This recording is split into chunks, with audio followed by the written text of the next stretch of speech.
And if she'd been able to apply the technique that she's learning now, then hers would almost certainly have been a very different story.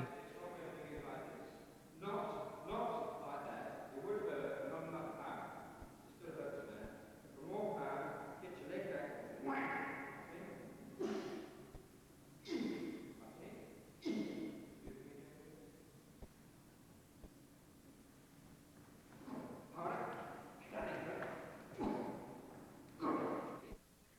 Parks, unfortunately, are notorious places for attacks on girls and women, and you'll be seeing a lot of them in this video.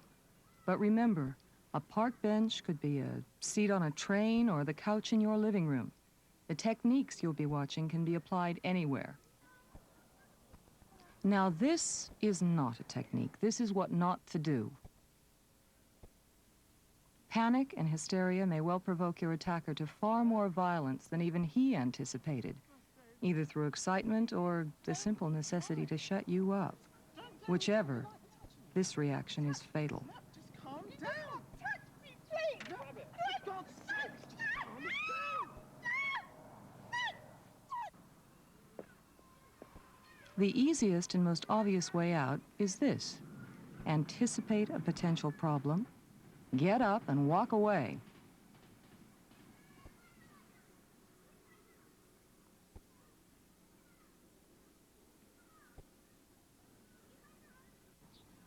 But if that's not possible, here's one way to handle it.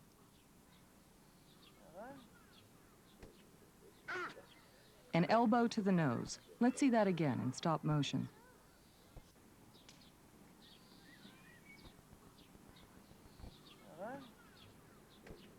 Simple and effective. And remember, as soon as you made your move, get away fast.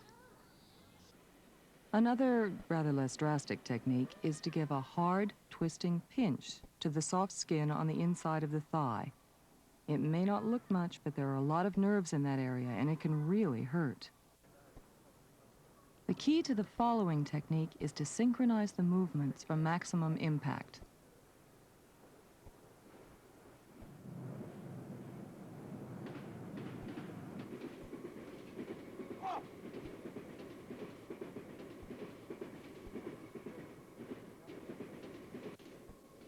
When you grab that hair, really grab it and bring that knee up hard.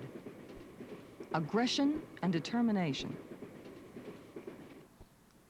Here's a common situation. Hello. I've seen you around a lot, haven't I? Now, talking is one thing, but touching is another, and a satchel full of books makes a formidable weapon. Her anger and indignation are used swiftly and positively. The exhibitionist or flasher is also quite common. Though normally not dangerous, an encounter with one may be shocking and embarrassing to a young girl, especially if she hasn't been forewarned of the possibility, as this girl obviously has been.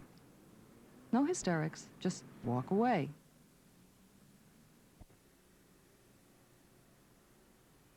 Of course, if you want to turn the tables, you could do this.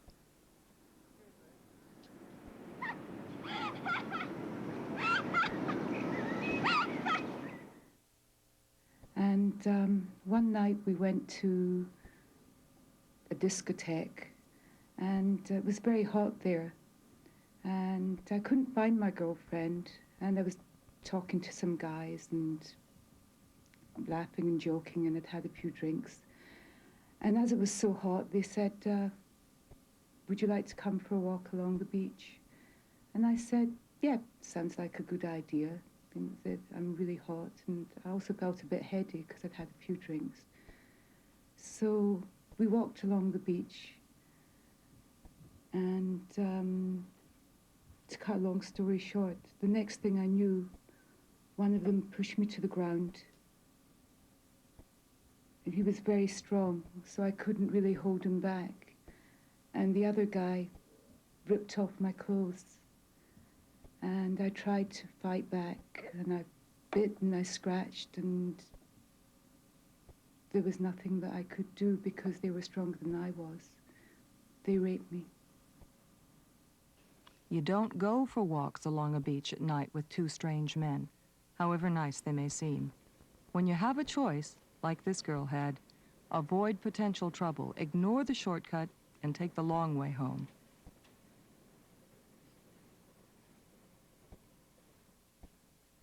But what if you don't have a choice? What if you're confronted with a surprise attack?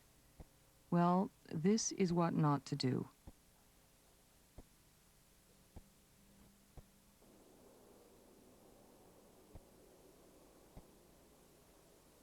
No girl is strong enough to fight off two men simply by struggling. And in a case like this, the frontal attacker is not the one to worry about first. Watch this combination of simple techniques.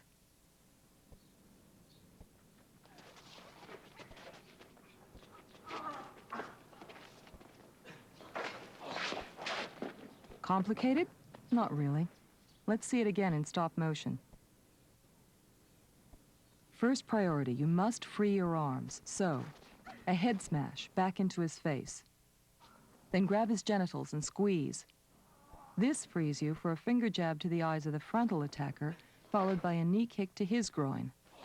And away like the wind.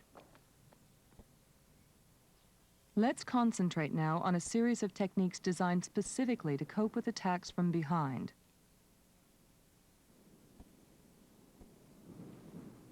Get the whole weight of your body into the swing. Even if you miss with the point of your elbow, your upper arm will do the job perfectly well. Note the aggression in her reaction. It's very important. Now, here's a variation on the same technique. The attack is different. So this time, the elbow slams into his ribs with exactly the same result. To the park bench again. Here, if the attack is from behind, your elbow is impossible to use because of the backrest. Let's see what happens. Be careful when you practice this. It's very easy to break or dislocate that finger. Let's see it in stop motion.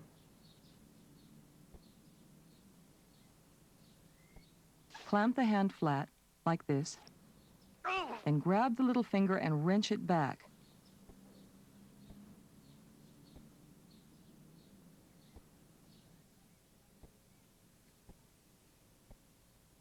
Now a two-handed attack directly from behind. It's surprisingly easy because the attacker leaning over you is partly off balance. Watch it again. Arms up and locked around the back of his head, and pull hard, then get away fast. Now the same kind of attack, but while you're walking.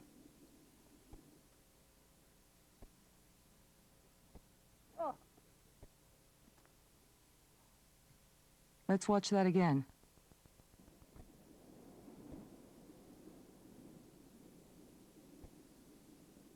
Bend forward, going into a wide-legged stance. Grab the leg as low as possible. And when he's down, kick back into his groin.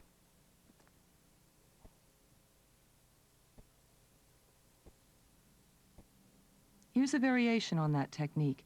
It starts out the same way, but instead of the kick, grab his foot and twist it hard.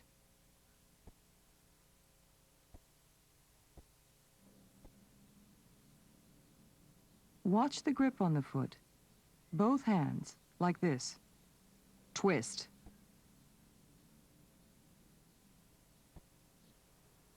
The key point in the following technique is that you must be touching your assailant before you bend.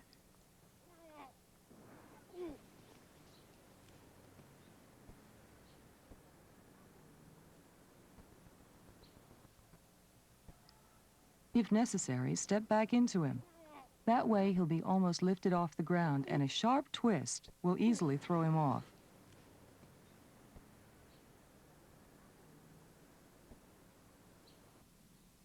Any form of strangulation hold must be dealt with quickly for obvious reasons.